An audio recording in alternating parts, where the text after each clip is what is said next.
Very informative today, and it's something, Neil, you're going to have to be really paying attention to today because we're a little old tired about all this power being out, and I think we have Paul Nebrasky's got a couple of solutions for us out there that we're going to be talking about today, and really looking forward to this for sure. So from a secret compound well below the ground in, I think, either Warwick or Chester. I don't know. He's in somewhere. Where is he this morning?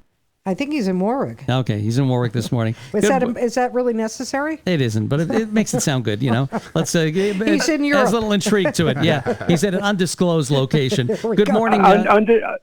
Undisclosed location. It's not right. One of Neil's bathrooms. He's got his pajamas. It's not one of Neil's bathrooms. Well, you got your choice. Paul, get out of there, would you? Come on, Paul. Flush, Paul. Flush. How long are you going to be in there, Paul? Come on. Yeah, well, you got 10 more you can use there, but don't worry about it. 20 more. All right, so we were concerned about losing power and everything, and you've got a topic to talk with us about today, Paul. That's really going to sort of hit home for everybody.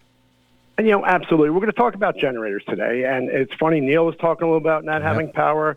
Yesterday, I listened to the sheriff, and I texted Taylor. I'm like, the sheriff is going over my whole show. I mean, this is perfect primer, as he was talking about his generator.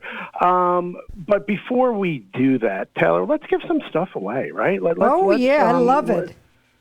So before we ask the question, let's talk about what we want to give away here. So let's start with helping people. So Neil, I just heard you talking about your flags for heroes. Tell me a little bit about that. So the flags for heroes, Paul, and you should buy a bunch of tickets. Well, they're $50 a flag, and they go up in front of the Chateau Hathorn, and they'll be up there in a little over a week on the 23rd. And I'm sure there's a lot of heroes in your life, Paul, including yourself, of course. So what we're going to do is, the first thing we're going to give away, we will absolutely give away, whoever answers the call, or Neil's choice, will give away a flag, right? How much is a flag, Neil? $50. I should ask how much they are. All right, so let's do $50.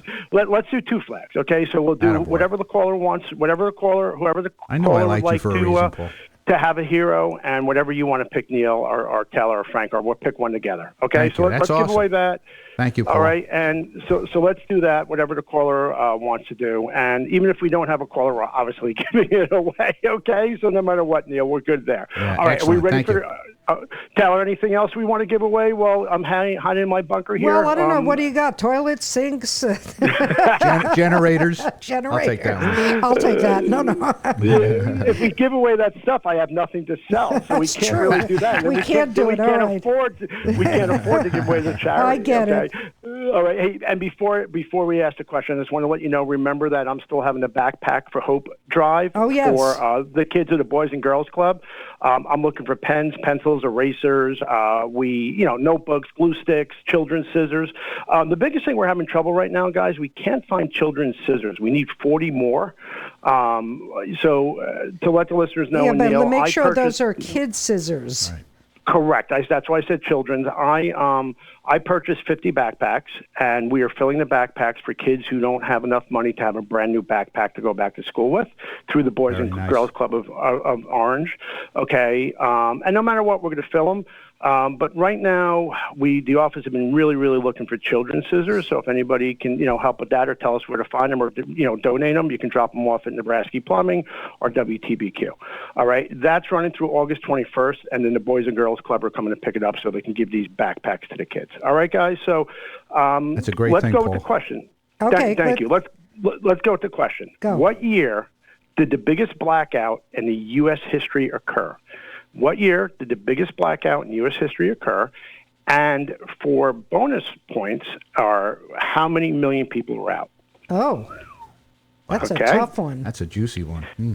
And that's a really it's a really interesting one when we get into it. Okay. Let me give the number 845-651-1110 651-1110 845 from anywhere. And by the way, Paul, what's interesting is the blackouts that you're talking about and the big blackouts that we had absolutely nothing to do with weather other than the fact that it was hot and the system couldn't handle it, right? It wasn't storms that took us So, Frank, I usually am your advocate, but now you're being like Taylor and you're giving away clues. Well, you're giving away clues already. Yeah, So yes, that is clue number one. It didn't even really have anything to do with weather, and it absolutely had nothing to do with weather on this one. Yeah, which is interesting. Which is really, really interesting and a good clue. Well, today it's always about the weather, though, right? It's always about the weather. We have a winner. We have a winner already? Yeah, wait, Frank's going to put him on the air with us. So go ahead. What's your first name? Where are you calling from? I'm calling from Warwick. My name is Butch Dolan. Okay, Butch, tell him you got to turn off your radio, Butch. Okay. Here we go. Yeah, there's a feedback there. Okay, so tell them the answer to the question. 1965. That is 100% right, Butch. And the second one was 1977. Yeah, wow. Right. And so 1965, which I think about was a long time ago. So we'll go over that in a minute, Butch, in case we lose you. I worked for Con Ed. Oh, that's how he knows. So you remember. Cheater. I was in Paris Island then. Oh, man. That's great. You can't make this stuff up. But I was in Paris Island when it happened. Oh, that's hysterical. I love it. Butch, and luckily we're giving away to charity, so we won't disqualify you. Maybe we would have disqualified you if we weren't giving away to charity. Well, hopefully you have a hero that we can put a flag up and get in touch with Neil and Taylor, and we're going to put a flag up for one of your heroes, and then the WTBQ. I already bought a flag. Oh. Do you want You have another hero, Butch? Huh? You must have another hero. I got another hero. I'm looking to get one of them air purifiers. I ordered it from you yesterday. You ordered it? Yes. Actually, this is you. Hi, Mr. Nolan. How are you? I'm fine. How are you? Hey, Butch is one of my great customers, and He just we paid for have the flag. 3. And don't worry, we have 3.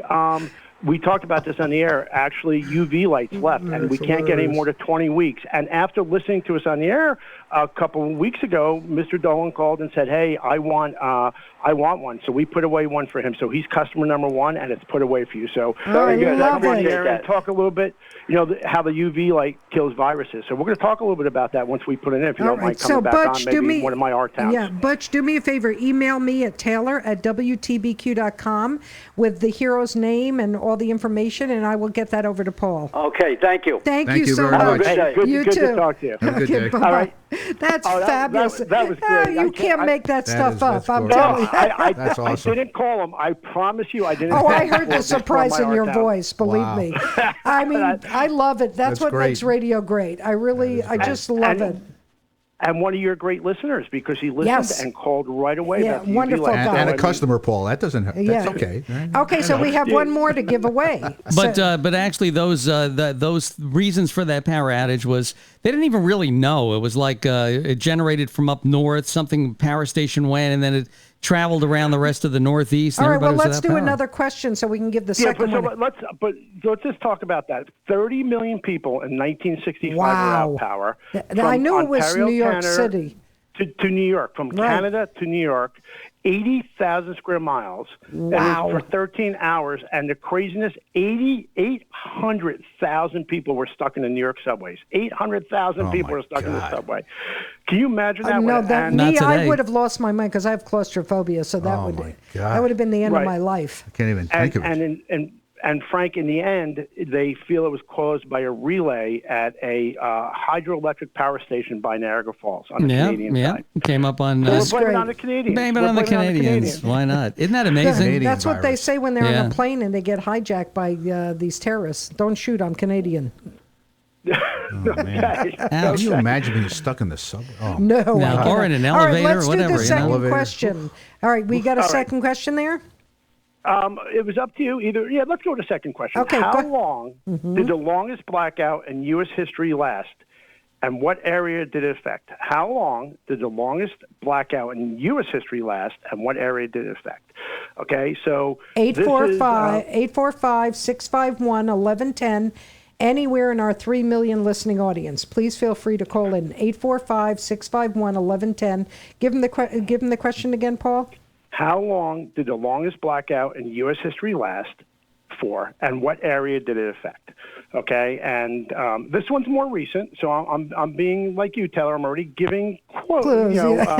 Clues. Okay. Well, it's going for a good cause. Yeah. We want you to win. Yeah, although some people still haven't connected to the power since this last one, so they're working on it. They're working on it, and no matter what we get an answer or not, we're getting 2 flags no matter what. Neil. Okay. So you don't worry if anybody answers. Okay. All right. Thank you. All right. Well, let's talk about generators now, because I want one. And I want that UV. We don't care what you want. We want to find out about them. Obviously, you don't. want UVs and that, and lap pools, and dogs and cats and bears, and oh my. Oh, Frank, wait, did we check the lotto numbers? All right, hold on. Yeah, I got to. Our town's almost over, and we haven't even talked about generators. Yeah, let's do generators. I got to win the big numbers in order to pay for this stuff. I mean, the real big ones. I got to win the Super Lotto, the Mega Millions to pay for this stuff. Okay, so the biggest question we get asked, what is the difference between a standby generator and a portable generator? And which one should I get? So when the sheriff was talking a little bit yesterday about generators, he was talking about a portable generator. Let's start with a standby generator, which is the one I generally recommend. And that's usually called a built-in, too, Let the man talk there, I'm Taylor. just asking a question to clarify. What a built-in. So a standby generator, exactly where I was going, is a permanent structure attached to your house, to your electric, and to either your propane tank or to your natural gas at your house. So it's a permanent structure located outside of your home. We generally set it on a concrete base, and they generally use natural gas and liquid propane. The great thing about these generators, the minute the power goes out, within seconds, your generator turns on. So to give you an example, when we had the power outage in Warwick, I was out for about 13 hours. My family didn't even know the power was out at the beginning. They did not even know the power was out until they went to the other side of the house, and they can actually hear the generator running. So it immediately turns on. It stays running for the length of your outage. I had some customers that had 6 days their generator was supplying power to their house seamlessly. So that is a standby generator. And any questions on that? Yes. The difference between gas and propane is one more. I know it depends on what's available, but they cost about the same to operate and maintain? So they cost about the same. That's a great question, Frank. And one other thing about the standby generator, they also are done wirelessly, so you can tell if it's working properly. The exercise themselves, so meaning that they turn on once a week to make sure they're working properly. They run through a diagnostic to making sure they're working properly. So it will alert you if it's not working properly. Why is that important? I always go back to somebody's lawnmower. It sits in their shed all year long. You go to mow the lawn for the first time, and it doesn't start up because it's a gas engine. So the difference between propane and natural gas. Natural gas is always the one I would want because natural gas is at your house 24 hours 7. It's never going to run out. Propane, they both cost about the same to run. Propane, if you have, I have a 500-gallon tank at home. You have a 500-gallon tank of propane. You could run out of propane if your propane company doesn't get out to deliver propane for you, which none of my customers had any problem. All the propane companies came out. So cost to run on a standby generator, on a top-of-the-line whole house standby generator, which is about a 20,000 kilowatt generator, it runs about 3 gallons of propane or natural gas an hour. So let's talk about that. And the cost, if you run it for 24 hours, and a lot of people shut them off when they're sleeping, it's going to cost you about $72, about $48 a day to run that generator. But it's going to burn about 72 gallons. It's going to burn 72 gallons and cost you about $140 to run a day. Does that answer your question on that, Frank? It does. And they are typically located near where your circuit box is? Near where your circuit box is in your gas.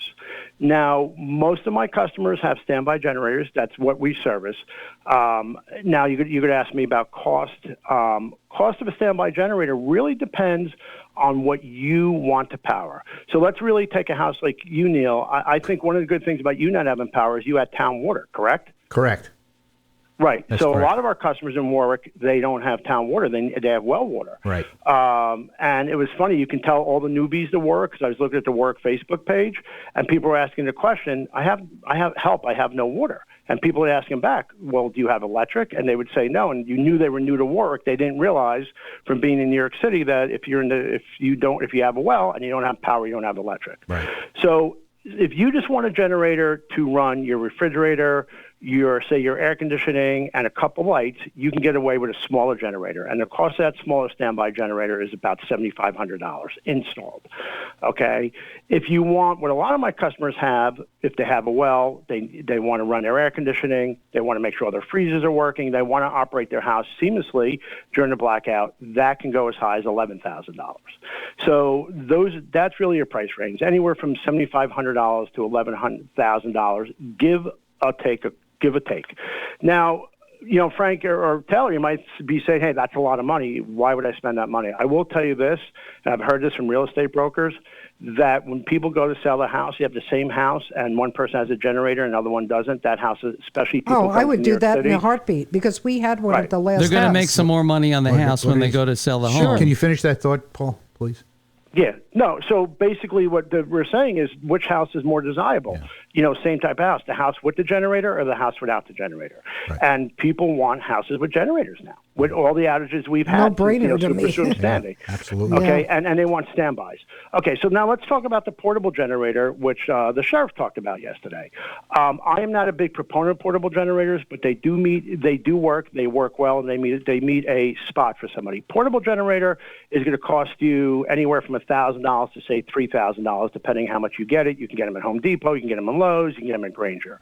The difference between a portable generator is now it's not attached to your house. It runs on gasoline, so you have to make sure that you have gasoline. If you remember during Superstorm Sandy, the gas stations were not open. All right, and so you couldn't even buy, those what are they called? The gas, whatever you fill up to put them in. Gas cans. Gas correct. can. I didn't have one. I went to go try to buy one. They were sold out everywhere, and they gave me something that was made out of plastic. I didn't care, but the problem was when I got it back, they didn't have the type of the tunnel capper thing that fits into your tank, so they wouldn't push it open to put the gas in. It was a nightmare. But they work so you need to fill them with gas. You need to make sure that they run before the storm, and you need to. And be able they're to have very gas. noisy. Yeah, they're both allowed. They're a lot noisier than a standby generator. You also still need to have a transfer switch, which we didn't talk about, that your electrician puts in to be able to plug it in to run your equipment. They are a lot smaller, so you're only going to do part of your house. You're not going to be able to do a whole house with it. You're going to do circuits that you ultimately need. So if you have a well, you do your well, and you do a couple lights and maybe a refrigerator. So a portable generator, they work well, and they're fine if you can afford it, and it really, it's about money, and it also depends on age. I have a lot of customers who are senior citizens. They can't wheel that portable generator. It weighs a few hundred pounds out of their shed. They can't bring it outside. They can't pull the cord. They can't put gas into it, nor do they want to. But if you spoke to the sheriff yesterday, he loves his portable generator, okay? So it really all depends on what you can do. It's also not going to turn on if you're not home. So if you're away for the day and you need power... Or you go on vacation...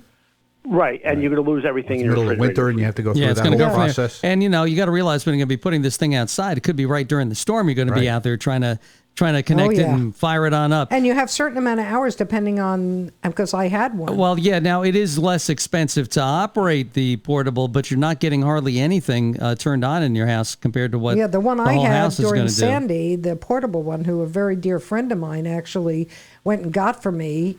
I paid for it, of course, but he went and brought it over for me. And he said, the most you're going to get is 4 or 5 hours, so make it count. So I would have to wait all day until 5 o'clock at night to and this was, if you remember, October for Sandy, and to turn it on. So that was cumbersome to say the least. What a lot of people do with the portable is they will shut it off before they go to sleep, because your refrigerator will, the newer refrigerators will stay cold for 8-9 hours. Right. So, if it's not the middle of the winter and you don't have to worry about anything freezing, or you don't need the air conditioning, they will they will run that portable generator when they're home. They will shut off when they go to sleep, wake up, go outside and start it up again, and hopefully it starts. So to me, it's the best amount of money you can spend. So Paul, here's a question for you with the outdoor generators. What do you want, Taylor? No, Neil had a question. All right, I have a question, though, for you. Thank you. Keep fighting. I like this. We're fighting. Well, Taylor's waving. What else is new? Yeah, we got the gloves on. Every time like Taylor being waves, wanted. every time Taylor waves, I've got to stop talking and just say, "What?" I wish. What? I'd be waving all the time. How much maintenance? It's a motor, right? So do I have plugs and wires and things on the outdoor one? Great question, Frank, which I was going to get into. So both of them obviously need maintenance, right? So any gasoline engine needs maintenance, and the gas has to be empty when you're not using it. But on a standby generator, again, it starts up once a week to run its own diagnostics to make sure everything is working properly. So that generator is ready to go. It's Wi-Fi enabled. So if during the diagnostics, when it starts up once a week and runs for 15 minutes, you will get a text or an email to your phone telling you the standby generator has an issue. Maintenance. Nice. Every 2 years, you have to change the plugs. You have to do an oil change and change a filter, much like a car. Like a lawnmower, too. Mm-hmm. Right. But not as much as a gasoline engine. So also our 200 hours worth of use. So a lot of my customers that were running 5-6 days with their generator, we are now calling them, or they're calling us. We're trying to be proactive and call them, and we're going out to them, and we're changing their spark plugs, we're changing their oil, we're doing a tune-up on it. And that tune-up every 2 years costs about $300 for a complete tune-up. Some of our customers do it themselves, but that is really the maintenance on the standby generator. All right. And like I talk about on the air all the time, maintenance is key. So what happened during this last storm, which I think it took everybody by surprise? I had 4 customers who, even though we called them for maintenance and such, didn't do any maintenance. And guess what happened when the storm hit? Their generator didn't start. Of course. Yeah.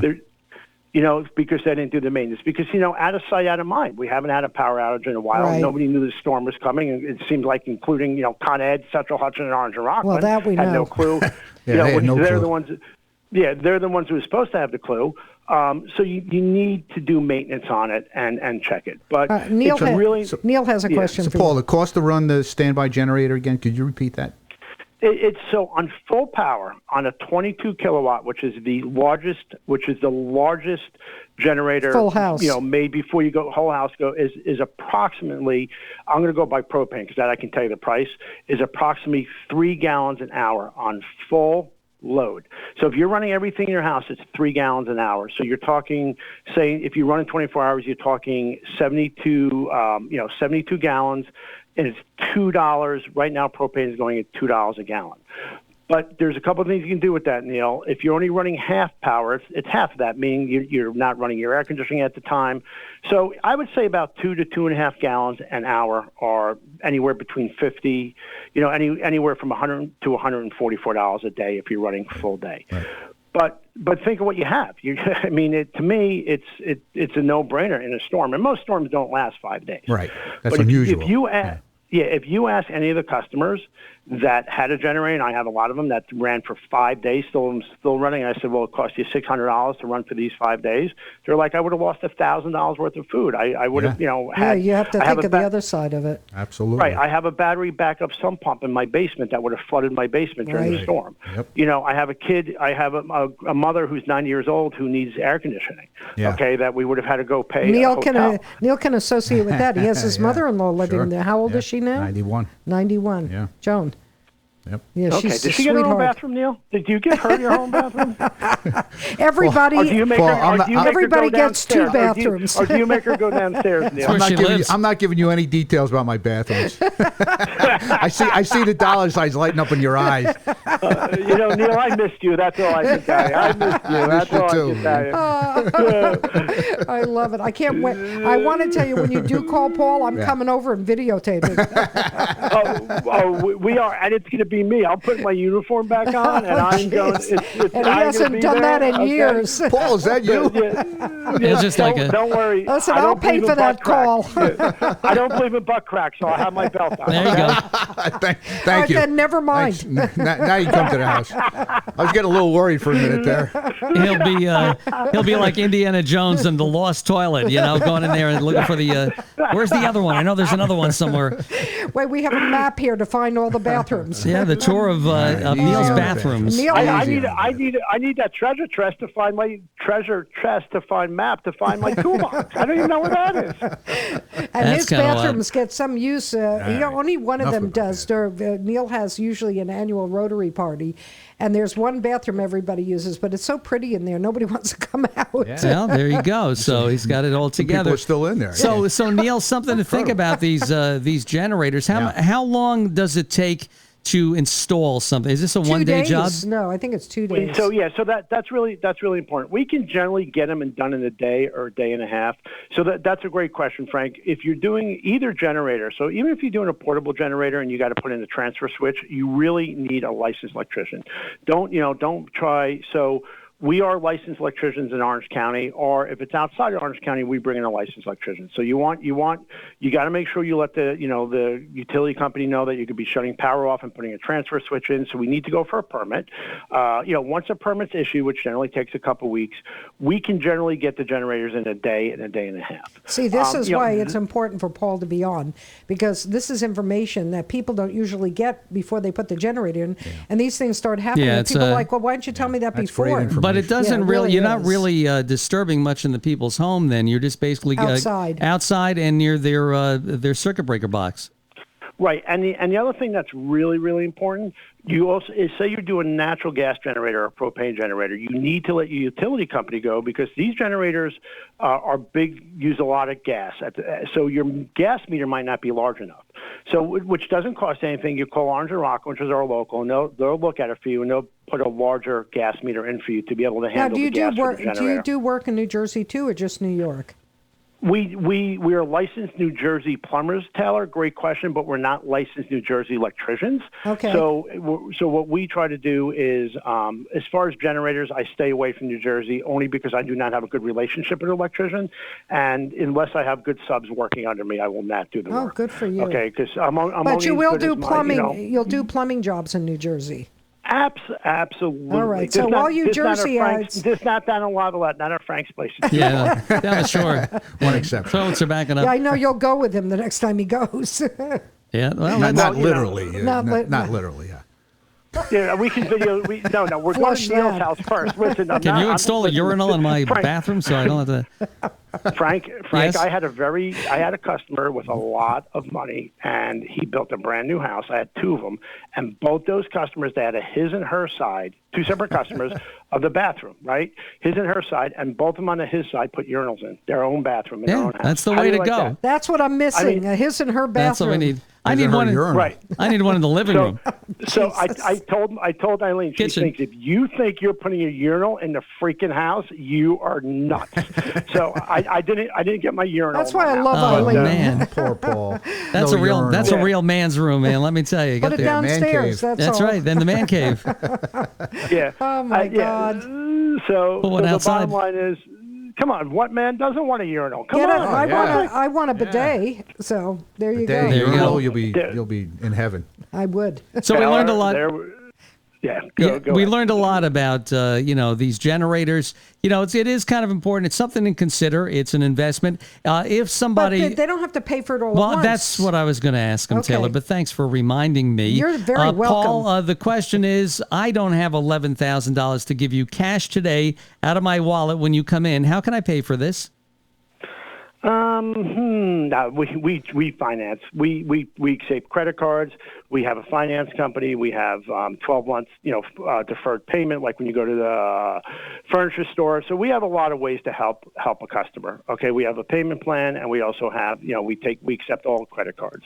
We want to help the customer out. But the other thing I do want to say, obviously, after a big storm like this, generators are very hard to get. So right now, if you wanted a generator, for the rest of the summer, probably not going to happen. We're probably at a 2 to 3 month lead time for a generator right now. Amazing, right? And then what's going to happen, like everything else, I told you it's about air conditioning. We cannot get air conditioning machines right now. So we're selling air conditioning still, which is the first time I still sold air conditioning through August. But right now we can't get the equipment. All the manufacturers, because of the demand and because of COVID, with the factories shut down. Neil, I don't know if in your business you're seeing any problem with that. We cannot get material. And it's all across the home improvement field where we're having trouble with material. That is wild. That's something. That's And what unbelievable. brand generator do you use? I was just going to and ask him because why? there are two different kinds. There's more than two. There's two. So what I always say is I like to sell what I can service. So the generators that I sell, which are the most popular brand, are either Generac or Honeywell. Honeywell. Yeah. So now Generac makes it for Honeywell. It's the same generator. It just has the Honeywell brand on it. Yeah. That happens that's standard. That happens That's all the time. hilarious. Yeah. That happens all the time. Now, I do feel, I'll be honest with you, and I hope my Generac rep isn't listening right now, I do feel Kohler makes a little bit better of a generator. They have a power division Kohler, but they're more expensive, and I didn't see the reason to have a Kohler generator. They wouldn't sell for the extra money they need. So let me ask you that. How much more are the difference in the price of them? Just not how much are they? What's the difference in the price? A Kohler generator is going to be a couple $1,000s more. It's known as a better generator, more in commercial. But here's the situation. None of my local suppliers sell them parts. For me, it's all about being able to service. So I sell Generac. We're Generac dealers. My guy goes to school to be able to fix Generacs, and we're certified in Generac and Honeywell. Same thing when we talk about air conditioning on the air, when we talk about, I only sell products that I know on a Saturday that if I need a part for you that either I have in my office or I call my supplier who I've had a 30-year relationship with and he opens the doors for me and hands me the part. That's what makes a difference between a great company that you deal with and one that's not so great. Right. You think it's preventive medicine. Right. And so a lot of customers will call me up and say, I only want this brand generator. I only want this brand boiler. I will sell them that boiler, but I will also try to, what I explain to customers is they're buying me. They're buying my company. So please try to sell, go with what I sell, which all has a 20-year record, because I can service that for you. So if I sell your product I can't service and it breaks down, I really don't want to sell you that product. It doesn't mean it's a bad product that you want, but it just, that's how I run my company. I want to be able to service you at 2 o'clock on a Saturday or Sunday when you have no heat. I love it. And, Paul, I was thinking I could save a couple of dollars because Taylor's looking to, get back in shape and do things. So can we get one of those? No, forget the lap pool. The bicycles that you ride? Can I get one with a built-in generator on that? So the faster she pedals, the brighter the lights can get, and we can... I like that idea. Right?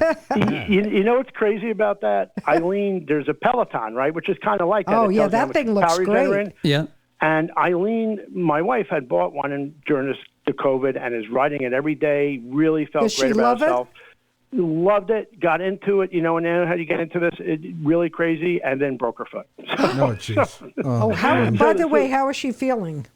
Hopefully the boot is coming off next week. Oh, good. And hopefully she'll be feeling well and be able to get around. How's the pain, though? The pain is slowly going away. Good. Okay. Now the pain of me cooking dinner every night, I'm not really sure how well that's going working. away. Yeah, okay, that would be painful to me. And then I made the mistake of telling everybody yesterday I made myself peanut butter and jelly for dinner. Do you know how many listeners you had that now they're all eating peanut butter and jelly? I literally had one text me and say, "What a great idea! I had peanut butter and jelly for lunch." I think it's a great idea. I haven't had one in years. I miss doing that. We're going to have to buy some bread. That's what we're going to do today for lunch. I'm going to go get peanut butter and jelly. But you got to get the chunky peanut butter. No, not me. I want the. You want the creamy one. Creamy one, yeah. Okay, I'll get you me too. So when I finally get back in, and don't yell at me, Taylor, here, we need, what are we having? We're having Bloody Marys and peanut butter and jelly sandwiches. All right. Correct? I like it. Hey, can't go wrong. All right, Neil, you're invited. Can't go wrong. I'm in. Can't go wrong. Before I let you guys, I know you got things to do. Did anybody answer our second question? Because we didn't get an answer. No. Okay, yeah, go ahead. All right. So no matter what does it, Neil, we got. Thank you, sir. Mr. Dolan, we're gonna send. You just do me a favor, Taylor, if you can give Neil my email to where I need to send everything to. Yep. We're gonna send that in so he can pick a flag, and then I want the WTBQ crew to pick another flag. Okay, and then we'll get that done. Thank you very much. So, thank you. Yeah. So I'm gonna send $100 in. So the longest blackout in U.S. history lasted for 11 months, and it was in Puerto Rico. It was in Puerto Rico after Hurricane Maria. Oh my gosh, I didn't realize it was 11 months. By then, you sort of forget what electric is all about. Huh? It's like wow. If you remember that, there was 80% of the island had no 80% of the island. Have they even rebuilt most of it? Hopefully I underground. think most of it is not even rebuilt. Yeah, and and there were 3.4 million people without power. Wow. And the interesting Incredible. thing with that, it got really political. So very political. course. What they did with the money they did, and so I don't really know what's going there. And I think as Americans, we don't think as Puerto Rico is part of America. So I think we don't really know that answer, and I think that's why a lot of people don't understand that. Yeah, Don't think about it. Awful. Crazy stuff. Crazy stuff. Well, all right. thank you very much Thanks for for your the power. generosity. Thanks for the power talk this Yeah. morning. It was Power talk. Now we need a power meal. And Frank, well, peanut butter and jelly and lotto. That's what we're going to do today. Peanut butter Big and time jelly. on the lotto. And Keep your eye on the we're gonna need to prize. Lotto, so Frank Frank can afford everything that Taylor needs. That'll be the Our day. eyes are big. And Neil, it was wonderful to hear your voice and talk you. to you today. Thanks, Paul. And, Same here. And not a 8 problem. bathrooms. Let me just mention that. Taylor. All right. And listen, don't forget Backpacks for Hope. If Yes. you need me, Sure. NebraskyPlumbing.com. And Neil, please send me email with the information so I can get that check out to you. All right, that's okay? great. Thank you Thank so much, you, Paul. Very Thanks good, so Paul. much. We miss you. All right. We All miss right. you, We man. miss you guys too, and I'll talk to you on Tuesday. Have Okay. a great day, Bye-bye. everybody.